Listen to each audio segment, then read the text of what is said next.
काल आपण होतो साधारण 8व्या श्लोकावर, बरोबर. देते. हो. हम्म. तेजो ब्रह्माचं स्वरूप किंवा तेजोबिंदूचं स्वरूप कसं असतं याच्याविषयीचा आपण माहिती घेत होतो. हम्म. आता 9व्या श्लोकाला जाऊया. तुर्यातीतम न मे किंचित सर्व चिन्मयम सच्चिन्मयम ततत ना न आध्यात्मिकम न अधिभूतम न अधिदैवम च मयिकम. आता इथे तुर्यावस्था नावाची एक अवस्था किंवा ज्याला समाधी अवस्था असं म्हटलं जातं, ती अवस्थेविषयी इथे वर्णन आलेलं आहे. म्हणजे तुर्य अवस्था याचं सर्वात प्रथम वर्णन असलेलं हे उपनिषद आहे. या उपनिषदामध्ये तुर्य अवस्था किंवा समाधी अवस्था याचं वर्णन केलेलं आहे. आणि ही जी अवस्था असते, ही अवस्था ब्रह्मापेक्षा भिन्न नाही. ब्रह्म अवस्था म्हणजेच तुरीय अवस्था असं इथे सांगितलेलं आहे. सर्व पदार्थामध्ये या सच्चित स्वरूपाची सत्ता असते. म्हणजे सर्व चराचरातील सर्व पदार्थांमध्ये हे जे तत्व आहे ते अंतर्भूत आहे. तेजोबिंदू हा सगळीकडे अवस्थित आहे. हम्म. आता पुढे याच उपनिषदामध्ये याच स्वरूपाचं वर्णन एका पूर्ण अध्यायामध्ये केलेलं आहे आणि त्याला अखंड एकरसत्वम असं म्हटलेलं आहे. म्हणजे अखंड एकरस सर्व सृष्टीमधलं सगळ्या गोष्टी या एकरसानेच बनलेल्या आहेत आणि ते हे तत्व आहे जे चिन्मय आहे किंवा जे ब्रह्मतत्व म्हणून वर्णन केलेलं आहे तेच सगळीकडे आहे. अशा पद्धतीत वर्णन पुढे आढळतं पुढच्या अध्यायामध्ये. तर हे पण लक्षात ठेवायचं, इथे सर, पण आलेलं आहे. हं. हे कुणाचा असं संवाद आहे किंवा प्रश्नोत्तर आहे हा, यामध्ये, ह्यात ते राहिलं ते पण सांगायचं सर. घेऊया का? ओके, चालेल. मला वाटतं होतं प्रत्येक ह्याच्यामध्ये येईल ते, त्याचं परंतु बघायला असतं का काही गेलं क्वेश्चन आन्सर ना, त्याच्यावर विचारतात का? कुणाचा विचारणा म्हणजे संवाद आहे किंवा नेट सेट मध्ये हा विषय येतो फक्त, की कुठल्या उपनिषदामध्ये कोणाकोणाचा संवाद आहे. म्हणजे संवादात भाग घेतलेली माणसांची नावं ही महत्वाची हा. आहेत. हं. तर हे जे उपनिषद आहे ते जसं पहिल्या दोन उपनिषदामध्ये म्हटलं तसं हे पण कृष्ण यजुर्वेदीय उपनिषद आहे. कृष्ण यजुर्वेदीय. हं. याच्यामध्ये एकूण 6 अध्याय आहेत आणि 465 श्लोक आहेत. घेताना आपल्याला पण आता बंधनं येणार आहेत, कारण हे उपनिषद संपता संपणार नाही. आपण जरी महिना घालवला तरी पण नाही संपणार. त्यामुळे आपल्याला थोडस कन्साइज करून बघायला लागणार आहे याच्याकडे. हम्म. कारण उपमा जरी वेगवेगळ्या येत असल्या तरी त्या अनुषंगाने येणारा अर्थ हा एकच असतो. मग त्याचं संक्षिप्तकरण करून आपण त्याचा अभ्यास करूया. कारण प्रत्येक श्लोकापर्यंत जाणं म्हणजे 465 श्लोक आहेत, एकाच्या 2 ओळी. अशा पद्धतीत जर विचार केला तर किती दिवस लागतील विचार करा. आता आपण कालचा एक अख्खा दिवस 8च श्लोक पूर्ण करू शकलो. त्याच्यामुळे तसं न जाता आपण त्याचं जे गर्भ आहे, त्याचा जो मेन मोटो आहे सांगण्याचा, तो आपण विभागामध्ये खंडित करून त्याप्रमाणे घेऊया. ह्याच्या पुढचं जे आहे ते श्लोक पूर्ण 465 आहेत आणि अध्याय 6 आहे, लिहून घ्या. त्यानंतर हे शिव, स्कंद, ऋभू आणि निघात यांच्या प्रश्नोत्तर स्वरूपात आहे. शिव, स्कंद, ऋभू आणि निघाद यांच्या प्रश्नोत्तर स्वरूपात आहे. हं. परत सांगा सर. शिव, परत सांगा. स्कंद, शिव, स्कंद, हं. ऋभू, निघाद.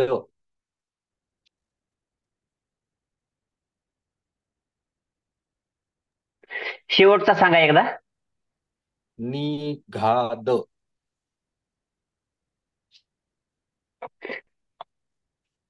हं.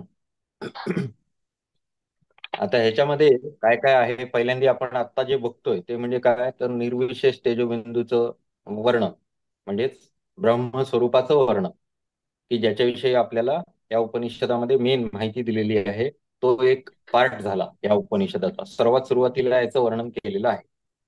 त्याच्यानंतर याला प्राप्त करण्यासाठी कशा पद्धतीत योग साधना करायची, मग योगाची अंग कुठची, तर इथे ह्या याच्यामध्ये पंचदशांग योग सांगितलेला आहे.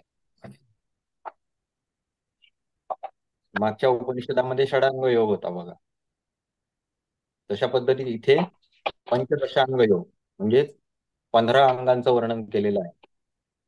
योगाच्या 15 अंगांच्या विषयीची माहिती दिलेली आहे.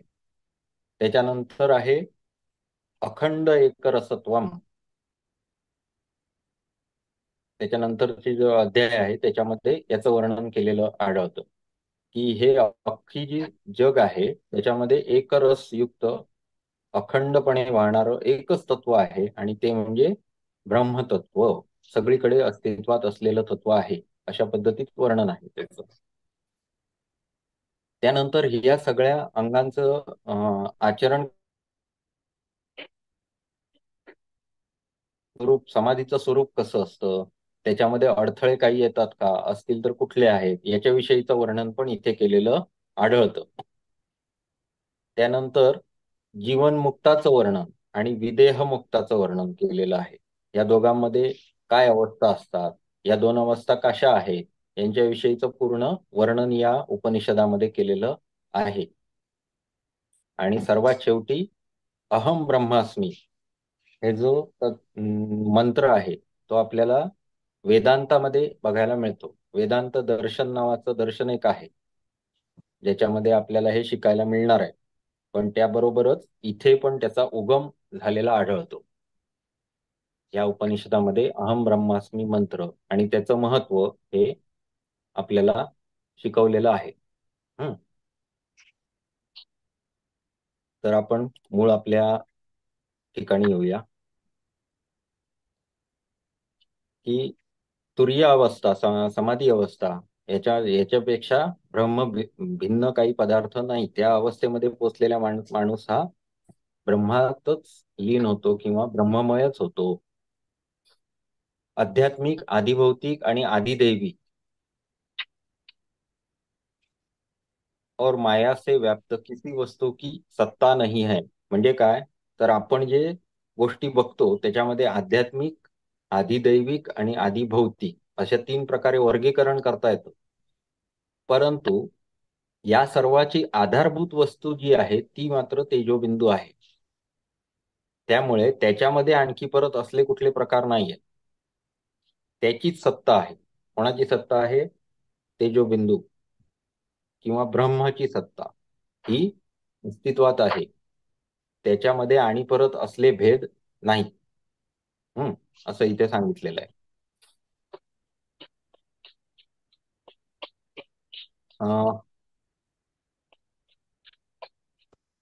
याच्यामध्ये थोडस मायेचं वर्णन पण येतं. म्हणजे कसं की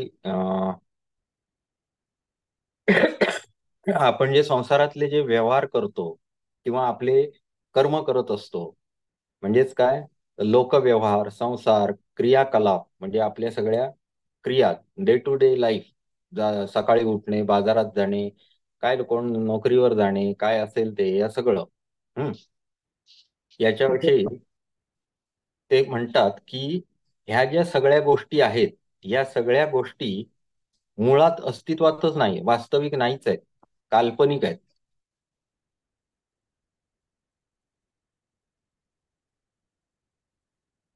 हे सगळी जी आहे याचं मायेचं वर्णन, म्हणजे ज्याला आपण पुढच्या ह्याच्यामध्ये येईल की माया म्हणजे काय, हे सगळं वेदांताचं पुरस्कृत केलेल्या गोष्टी आहेत. म्हणजे वेदांतामध्ये ह्या गोष्टी येतात सगळ्या. तर जे ब्रह्माचं वर्णन केलेलं आहे, तर मग जसं आता मगाशी म्हणता येईल की ह्या सगळ्या सृष्टीच्या पाठीमागे असणारं जे बेसिक तत्व आहे ब्रह्म, ते सगळ्यामध्ये अखंड एकरसानं किंवा सगळीकडे अस्तित्वात आहे असं ह्यांनी इथे सांगितलंय. मग त्याच्याच रूपाचं आपण फक्त इथे काय करत असतो, आपल्या जीवनात रोज जे काही करत असतो ते प्रत्येक गोष्टीमध्ये आपण म्हणजे काय करत असतो, तर पर्यायाने ब्रह्माच्याच प्रत्येक गोष्टीमध्ये भाग घेत असतो. मग तेच माया स्वरूपात पुढे आपल्याला शिकवण्यात येणार आहे. म्हणजे जी दर्शनशास्त्र आपल्याला जी षड दर्शन आहेत त्याच्यामधलं सर्वात शेवटचं जे दर्शन आहे ते म्हणजे वेदांत दर्शन, किंवा ज्याला आदि शंकराचार्य हे त्याचे उद्गाते म्हटले जातात. तर त्यांनी जे सांगितलं त्याच्यामध्ये हे माया नावाचं गोष्ट तिथे सांगून ठेवलेली आहे. तर त्याच्याविषयीचं वर्णन बेसिक जे आहे ते इथे सापडतं आपल्याला.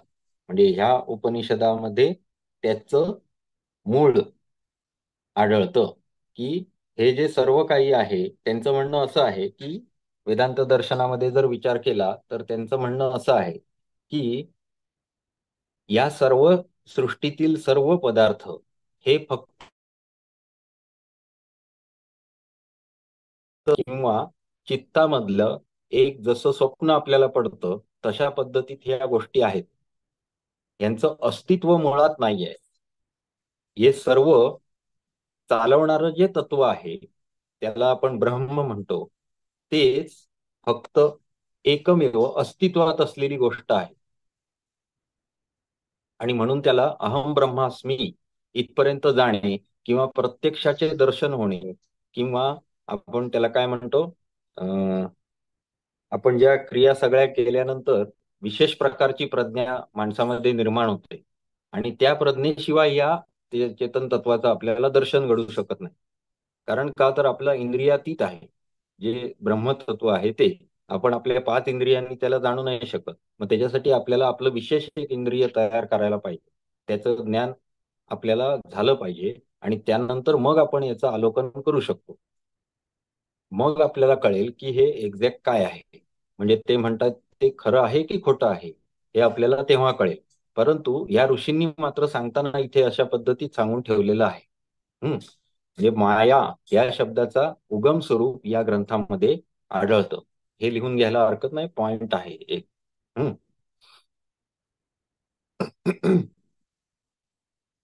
म्हणजे अस्तित्वात असलेल्या ज्या सर्व गोष्टी आहेत त्या अस्तित्वात नसून त्याच्या सर्वांच्या मुळात असणारं जे तत्व आहे तेच फक्त सत्ताधारी आहे, किंवा त्याचीच फक्त पूर्वपीठिका असल्यामुळे या सर्व गोष्टी शक्य आहेत असं या उपनिषदामध्ये सांगितलेलं आहे.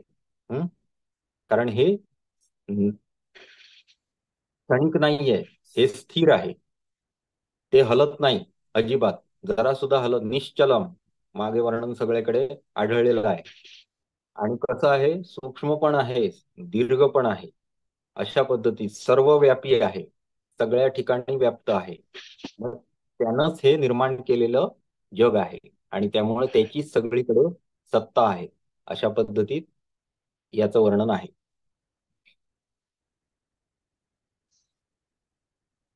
म्हणजे आपल्याला जे त्यानंतर दिसतं हा सर, जे आपल्याला हा बोल. दिसतं ते सगळं माया आहे. हा, आणि माया जे आहे. दिसत नाही पण हा, जाणून घ्यायचं असतं मग त्याला ब्रह्म म्हणायचं जाणून का? घे. हा, येस. असं पदार्थ त्याचं वर्णन मी मागच्या उपनिषदात केलेलं, की कसं आहे की एक दिवा आहे पेटवून ठेवलेला. दिव्याची ज्योत हा प्रकार वेगळा आणि त्याच्यानं प्रकाशानं होणारा उजेड वेगळा. बरोबर आहे. प्रकाश ही संकल्पना जी आहे त्यातून निघणारे रेज हे वेगळे आहेत आणि त्याचा जे फ्लेम आहे ती गोष्ट वेगळी आहे. बरोबर आहे. तसं आपल्या शरीरामध्ये जे चेतना आहे त्याच्या रेजमुळे किंवा त्याच्या प्रकाशामुळे आपल्यामध्ये चैतन्यता येते. आलं लक्षात? चैतन्य म्हणजे ती ज्योत आणि त्याच्यापासून प्रसारित होणारी चेतना म्हणजे त्याचे प्रकाश, अशा स्वरूपात लक्षात घ्या. तसंच जसं हे व्यष्टी स्वरूपात समजलं आपल्या आतमध्ये, तशा पद्धतीत या सर्व सृष्टीमध्ये सुद्धा हृदयस्थानी असणारं जे तत्व आहे ते म्हणजे ब्रह्मतत्व, आणि आपण त्याचे अंश आहोत हे जाणून घेण्यासाठी आपल्याला प्रयत्न करायचे. एवढंच महत्वाच्या गोष्टी. तर ते म्हणजे आपल्यात त्यांनी ब्रह्म सांगितलं ना. आहे. हा, म्हणजे आपल्यात ब्रह्म आहे आणि ते ब्रह्म आपल्याला जाणून घ्यायचं आहे, घ्यायचं आहे. कारण आपल्यावरती म्हणजेच मायेचं आवरण आहे. आवरण आहे. आता काही म्हणजे ग्रंथामध्ये संस्कारांचं शब्द आवरण जरी आहे का? वेगवेगळे असले. हा, हं. म्हणजे संस्कारांचं आवरण आहे का? नाही, माया नावाचं नाही. एक म्हणजे आपल्याला कसं वाटतं की तुम्ही आता समजा एखादी गोष्ट निर्माण केली, की मातीपासून एक घडा निर्माण केला समजा, तर तुम्ही एक कार्य तयार केलं. परंतु बेसिकली काय केलंय तुम्ही, तर आकार फक्त बदललाय. बरोबर आहे, बाकी काही केलेलं, बरोबर. विशेष काही केलेलं नाहीये. आता हो, ते त्या मातीला पंचमहाभूतातलंच आहे सगळं. हं. हो, पण पंचमहाभूतांच्याही जे बेसिक तत्व आहे, मुळात जाणारं जे तत्व आहे, ज्यांच्यापासून ते बनलेलं आहे, ते तत्व हेच मूळ आहे. म्हणजे तुम्हाला कसं सांगता येईल की सोन्याचा एक जर आपण मॉलिक्यूल घेतला, सोन्याचा एक अणू घेतला, तर त्यापासून आपण अंगठी बनवू शकतो, मंगळसूत्र बनवू शकतो, सोन्याची एखादी मूर्ती बनवू शकतो. क्रिया अनेक होतील, त्या सगळ्या माया स्वरूपात आहेत. परंतु त्याचं जे मूळ आहे, एक अणू सोन्याचा, हा हं. बेसिक तत्व झालं. तसं हं. या सर्व सृष्टीमध्ये जे पदार्थ निर्माण झालेले आहेत, त्या सर्वांच्या मुळाशी असणारं जे तत्व आहे ते एकच आहे, आणि त्याचीच सत्ता आहे हं. सगळीकडे. आलं लक्षात? आणि उरलेलं जे पदार्थ म्हणून अस्तित्वात आले, ती सर्व माया आहे. अशा स्वरूपात तुम्हाला वेदांत दर्शनामध्ये हे सगळं शिकायला मिळणार पुढे. आलं लक्षात? आणि सगळ्या दर्शनांचं सारभूत जेव्हा तुम्ही जाणार, सर्व दर्शन सारभूत स्वरूपात जेव्हा तुम्ही परत अभ्यास केला, तर ही सर्व दर्शनं आपल्याला हेच गोष्ट सांगतात की मूळ तत्व काय आहे त्याच्याकडे वळा. आता तुम्ही योग दर्शनामध्ये गेलात तर 3 मूळ तत्व सांगितलेली आहेत. त्याच्यामधली कुठलं आहे, तर चेतन किंवा आत्मतत्व, पुरुष तत्व म्हणून वर्णन केलेलं आहे. दुसरं आहे प्रकृती, त्रिगुणात्मक प्रकृती, आणि तिसरं तत्व आहे ईश्वर तत्व. ओके, ह्याच्यामध्ये विस्तृत वर्णन केलेलं आढळतं. आता ह्याच्यामधली जी प्रकृती आहे ती म्हणजे मायाचं स्वरूप, असं आपल्याला हे करता येतं, म्हणजे विच्छेद करायचा झाला तर. परंतु ही सगळी दर्शनं ही मान्यता वेगवेगळ्या घेऊन निर्माण केलेली असली जरी, तरी त्याच्या सगळ्यांच्या मुळाशी जे चेतन तत्व, पुरुष तत्व, आत्मतत्व, ब्रह्मतत्व, परब्रह्म, सगळे शब्द पर्यायवाची आहेत. ओके, त्यामुळे मायेचं स्वरूप तुम्हाला आणखी चांगलं कुठल्या योग कुठे दर्शनमध्ये सर बघायला मिळेल. द्रष्टा म्हटलंय, द्रष्टा पुरुष नाही. द्रष्टा म्हटलंय, पुरुष तत्व म्हटलंय. तर मुळात कुठे जायचं आहे हे समजलं का, हे सगळं कन्सेप्ट का ठेवतोय क्लिअर मी, कारण पुढे हे जसं येत जाईल तस तसं तुम्ही आणि त्याच्यात म्हणजे समजताना एवढं तुम्हाला आनंद वाटेल की काही प्रॉब्लेमच नाही. आलं लक्षात? म्हणून हे सांगून ठेवतोय सगळं. आता आपण शिकतोय ते कशासाठी, तर हे सगळ्याचं पार्श्वभूमी म्हणजे तेजोबिंदूचं स्वरूप आपल्याला जाणून घ्यायचं आहे. त्याच्यानंतर आपण परमपदालाच पोचू, म्हणजेच विष्णूचं जे पद आहे किंवा जे तेजोबिंदू स्वरूप आहे त्या पदालाच आपण पोचत असतो. का, तर आपल्यामध्ये सुद्धा एक रसच आहे. बरोबर आहे, आपल्यामध्ये सुद्धा सृष्टीतील सर्व पदार्थामध्ये जे चेतन तत्व आहे त्याचं स्वरूप म्हणजेच परब्रह्म आहे. त्याच्यापर्यंतच आपण पोहोचणार आहोत ऍट दी एंड. मग तुम्ही योगदर्शन न्या, योगदर्शनाच्या मार्गाने चला, वेदांत दर्शनाच्या मार्गाने चला, किंवा अजून कुठले, ते सर्वांच्यासाठी निर्विशेष ब्रह्म हा जो कन्सेप्ट आहे किंवा जो परब्रह्म हा कन्सेप्ट आहे तो सर्वांच्या मुळाशी असलेली गोष्ट आहे, एवढं मात्र लक्षात ठेवायचं. ओके, आता त्याचं आपण सगळं वर्णन बघत आहोत. म्हणजेच काय, त्याच्यामधलाच एक पॉइंट मी आत्ता काढला तो की माया स्वरूप जे आहे त्याच्या अलीकडे सुद्धा त्याची सत्ता नसून ब्रह्माची सत्ता सगळीकडे आहे. मायेच्या स्वरूपातली कुठली गोष्ट दिसत जरी असली तरी त्याची सत्ता अस्तित्वात नाही. त्याच्याऐवजी परब्रह्माची सत्ता सगळीकडे आहे. म्हणजेच जाणून घेण्यासारखं जर कुठलं तत्व असेल तर आपल्याला परब्रह्माकडे जावं लागेल.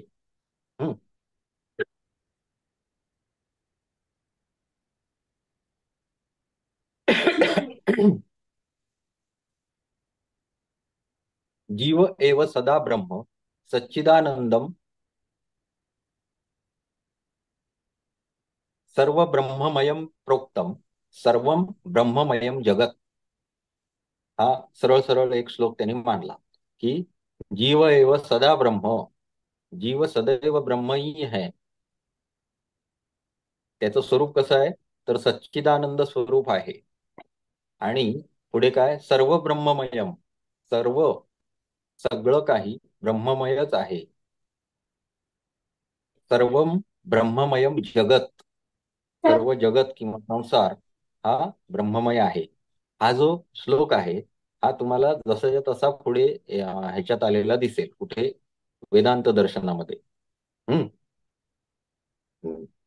आता समजा तुम्हाला इथे टिपेला आलं की सर्व ब्रह्ममयम जगत, टिपेला आलं तरी सुद्धा हे जे आतापर्यंत आपण सगळं वर्णन केलेलं आहे तेच वर्णन तुम्हाला लिहायचं आहे. तेजोबिंदूच्या स्वरूपाची त्यांनी इथे फक्त म्हणजे उच्चार केलेला आहे, सर्व ब्रह्ममय जगत या है ना. आलं तरी आपण ह्याच्याविषयी लिहू शकतो. हा जो संवाद चालू आहे त्याच्यामध्ये सुरुवातीला त्यांनी फक्त या सगळ्यांचं ओळख करून दिलेली आहे की ब्रह्मतत्व हे कशा प्रकारे विस्तारित आहे, सगळीकडे आहे, याची फक्त त्यांनी आपल्याला ओळख करून दिलेली आहे. ती सगळीच्या सगळी ओळख आपल्याला जेवढी म्हणून लिहिता येईल, आठवेल तेवढी सगळीच्या सगळी आपण तिथे लिहून काढायची आहे. आता दुसरा मुद्दा आपण घेऊया.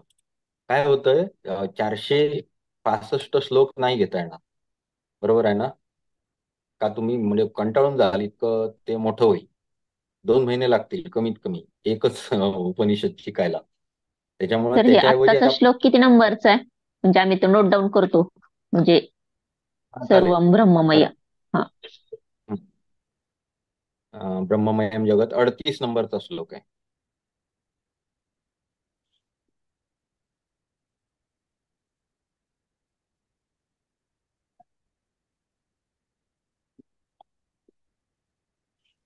त्याच्या खाली आपल्याला पंचदशांग योगाची माहिती आहे. आता पंचदशांग योग हा त्यांनी इथे सांगण्याचं त्यांचं जे वक्तव्य आहे ते कशा स्वरूपात आहे बघा. सुरुवातीला आपण जे उपनिषद बघितलं, योग तत्वोपनिषद, त्याच्यामध्ये आपल्याला शारीरिक क्रियेवर सांगितलेलं होतं किंवा मानसिक क्रियेवर सांगितलेलं होतं. परंतु हे मात्र उपनिषद अहम ब्रह्मास्मी या बेसिक तत्वावरच आधारित आहे. अखंड एकरसत्वम अहम ब्रह्मास्मी या गोष्टींपासूनच हे उपनिषदामधल्या ह्या मेन बेसिक गोष्टी आहेत. त्यामुळे यांचा यम बघा, सर्व सृष्टीत ब्रह्म आहे असेच मानून समस्त इंद्रिय विषयांवर नियंत्रण मिळवणे म्हणजे यम होय. यमाचं वर्णन बघा इथे कसं आहे की सगळ्या सृष्टीत जर ब्रह्म आहे तर आपल्याला वेगवेगळ्या गोष्टी बघण्यामध्ये काय इंटरेस्ट आहे, त्याची काय गरज आहे, मग त्याच्यावर कंट्रोल करणे या या गोष्टीला त्यांनी यम असं म्हटलेलं आहे.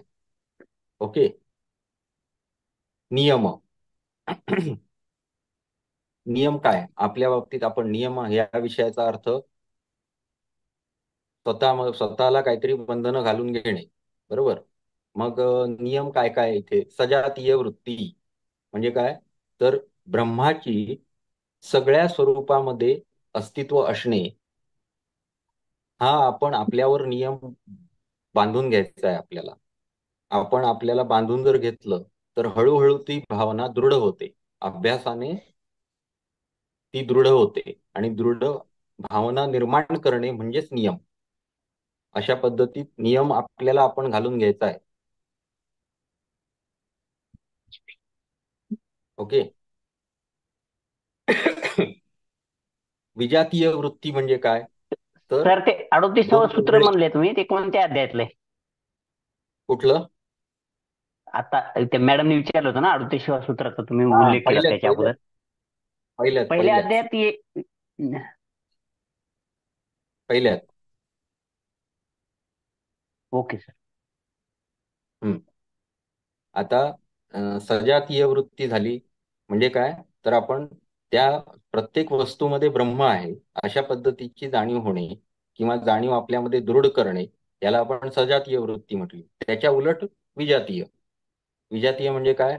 तर म्हणजे एखादी गोष्ट, सोन्याची अंगठी, यालाच मानत राहणे नाही, त्याच्या मुळापाशी असलेलं मॉलिक्यूल समजून घेणे, त्याच्या मुळाशी जाणे, अशा पद्धतीत.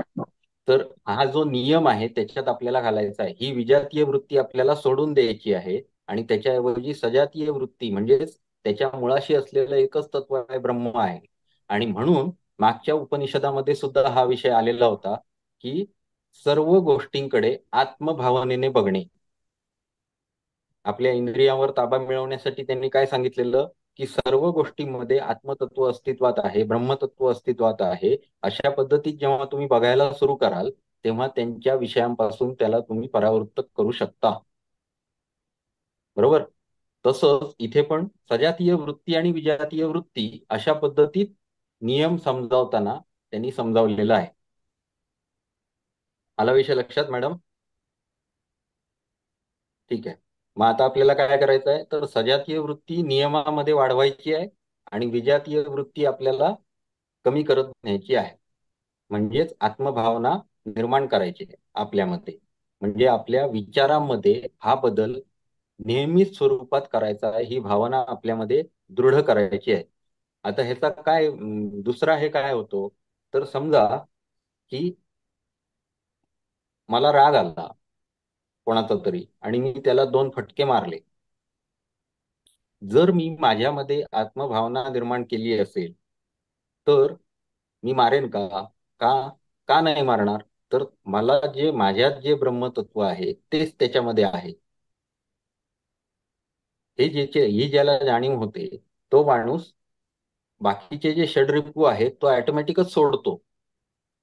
मग त्याला सत्य बोला हे सांगायची गरज आहे का? काही नाही.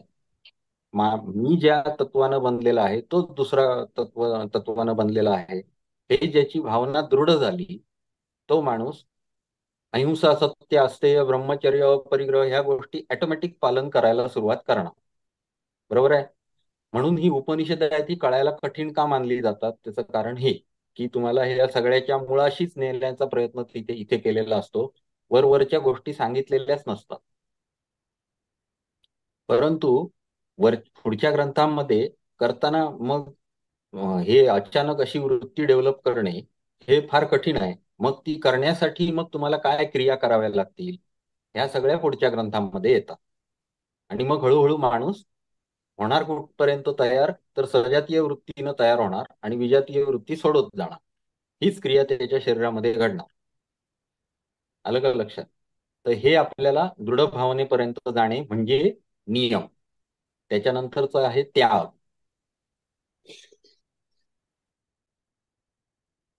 त्यागाला आपण कशाची उपमा देऊ शकतो अष्टांग योगातल्या?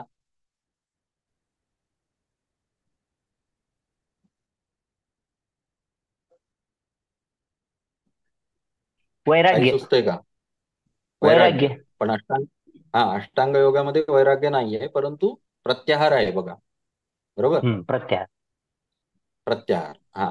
तर ते प्रत्याहाराला आपण त्याला जोडू शकतो की अशा पद्धतीत त्याग इथे सांगितलेला आहे. मग आता कसं सांगणार? इथे सांगताना कुठल्याही गोष्टीला ते ब्रह्माला जोडतात, परब्रह्माला. बरोबर आहे? मग इथे पण त्यांनी तसंच सांगितलंय की सच्चित आनंद स्वरूप परमेश्वर कळला म्हणजे प्रापंचिक वस्तूंचा मोह सोडणे. म्हणजेच काय? तर सजातीय वृत्तीमध्ये वाढ करणे आणि विजातीय वृत्तींचा विचार करणे बंद करणे, थोडक्यात. म्हणजे ज्या गोष्टींपासून आपल्याला तात्पुरता आनंद मिळतो अशा सर्व गोष्टी या सत्य नसून जे सत्य आहे त्यापासून सदा आनंदित राहण्यासाठी प्रयत्नाकडे जाणे, या स्वरूपात याचा विचार करायचा. त्याग म्हणजे काय, तर आपल्याला ज्या तात्पुरत्या स्वरूपात आनंद देणाऱ्या गोष्टी असतात. आता समजा एखाद्याला तिखट खायला आवडतं, खूप खायला आवडतं, तिखट खाल्ल्यानंतर मला मस्त वाटतं असं सांगणारे लोक असतात. काही म्हणतात मला खूप गोड खाल्ल्यानंतरच बरं वाटतं, गोड खूप आवडतं. परंतु दोन्ही केसमध्ये तात्पुरते कसे आहेत, तर समजा एखाद्याला पित्ताचा त्रास व्हायला लागला तर त्याला तिखट ते त्याच दृष्टीने आवडेल का? ऑटोमॅटिक त्याचं तिखट खायचं बंद होतं किंवा त्याला आवडायचंही बंद होतं पित्ताचा त्रास चालू झाल्यानंतर. म्हणजेच हे क्षणिक आहे. दुसरं समजा एखाद्याला गोड आवडतंय, त्याला जर डायबिटीज झाला ऑटोमॅटिक तो म्हणजे शुगर पासून वेगळा व्हायला लागतो. ही जी गोष्ट आहे ही मोह म्हणजे आपल्याला जी मायेत अडकवणाऱ्या ज्या गोष्टी आहेत, ज्या सांसारिक आहेत, त्यांचा आपण विचार करणं चूक आहे. त्याच्याऐवजी आपण परब्रह्माचा विचार करायचा. म्हणजे या गोष्टींचा विचार करण्याला जागाच उरणार नाही, म्हणजेच त्यांचा त्याग होईल. अशा पद्धतीत त्याग म्हणजेच परित्याग किंवा काय म्हणणार आपण त्याला, प्रत्याहार. प्रत्यय.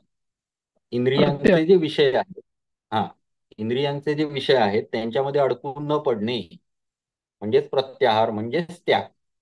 हम्म. त्याच्यानंतरचं इंटरेस्टिंग आहे चौथं, मौन. मौन इथे सांगताना मौन सांगितलेलं आहे की सामान्य माणसाच्या मते मौन म्हणजे काय, तर न बोलणे. मौन व्रत धारण केलेलं आहे 10 दिवस 15 दिवस, म्हणजे कुठल्याही शब्दानं बोलणार, काही नाही असं आपण म्हणतो. इथे मौन कसं आहे, आत्मा व परमात्मा हे शब्दांच्या पलीकडचे आहेत. कारण का, तर वाणी एक आपलं इंद्रिय झालं. फक्त त्या इंद्रियांना आपण त्याचं वर्णन करण्या इतपत आपल्याकडे ताकद नाही. आपल्या इंद्रियामध्ये ती शक्तीच नाही की आपण त्याचं वर्णन करू शकतो. अशा वेळी माणसाला जर ब्रह्मज्ञान झालं आणि त्याला विचारलं, काय बघितलंस बाबा तू, कशा स्वरूपात ब्रह्माचं तू एवढं बघितलंस, तर मग त्याचं वर्णन जरी कर, समजून सांग, काहीतरी शब्दात वर्णन करून दाखव, तर ते त्याला शक्य होत नाही. म्हणजेच त्याला मौन राहावं लागतं. बरं, दुसरी गोष्ट, याचं वर्णन जिथे केलेलं आहे तिथे शिव हा शब्द वापरलेला आहे. शिवतत्व. शिव म्हणजे जे अस्तित्वात नाही. शिव या शब्दाचा अर्थ असा आहे, जो नाहीच आहे, पोकळी आहे, अशा स्वरूपात त्याचा अर्थ आहे. मग त्याचं वर्णन आणि काय करणार, बरोबर आहे. त्यामुळे तो मौन होतो माणूस. त्याला विचारल्यानंतर त्याला काही सांगता येत नाही, अशी परिस्थिती निर्माण होते. मग अशा वेळी मौन तयार होतं. सामान्य माणसाविषयी काय आपण नियम म्हणतो की वाणी वाणी बंद केली म्हणजे मौन धारण केलं. परंतु जेव्हा आपण योग दृष्टीने बघणार तेव्हा मौन या शब्दाचा अर्थ असा समजायचा की जे परब्रह्म तत्व आहे त्याला जाणून घेतल्यानंतर वाणीने त्याचं वर्णन करणं शक्य नसतं. अशा वेळी मौन निर्माण होतं.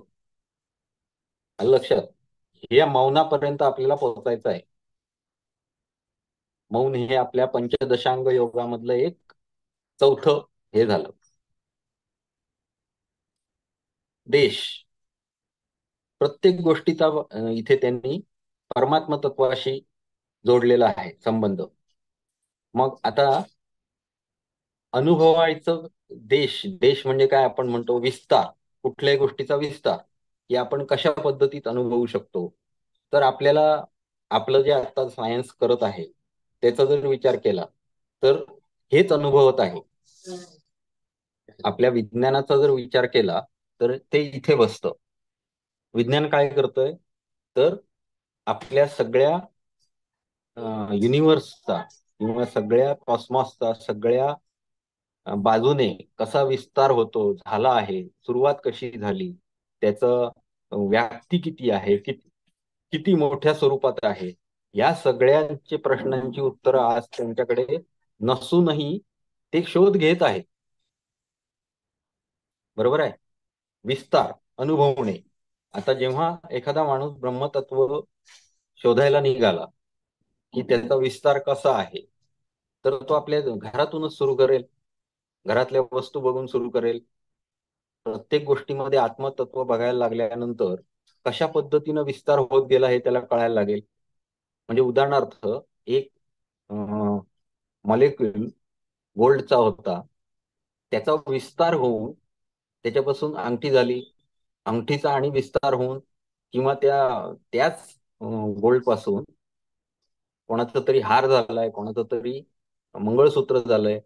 दिवसभर आपण यादी काढू शकतो, एका दिवस अख्खा लागेल की ज्याच्यामध्ये आपण असे दागिने या स्वरूपात काढतायत, विस्तार स्वरूपात, एका गोल्डच्या मॉलिक्यूल पासून. बरोबर आहे. असा सृष्टीमध्ये जेवढे पदार्थ आहेत त्यांचा सगळा विस्तार हा ब्रह्मविस्तारच आहे. ओके. मग माणसाला याचं सर्व व्यापकत्व जाणीव होते. चिंतनाच्या गोष्टीमध्ये देश हा अनुभवायचा गोष्ट आहे की ज्याच्यामध्ये या ब्रह्मतत्वाचं सर्व व्यापकत्व अनुभवणे म्हणजे देश. पुढे काल. दुसरं पॅरामीटर आपल्याकडे काय येतो? काल. की परब्रह्म हे सर्व काळात सत्य असते. कारण काय, तर तो बेसिकच गोष्ट आहे, सर्वांना स्थान, सर्वांचं मूळ स्थान. आता सत्ययुग झालं, आपल्याकडच सांगतो, पृथ्वीवर सत्ययुग झालं, त्याच्यानंतर त्रेतायुग, द्वापार युग आणि कलियुग. द्वापार युग.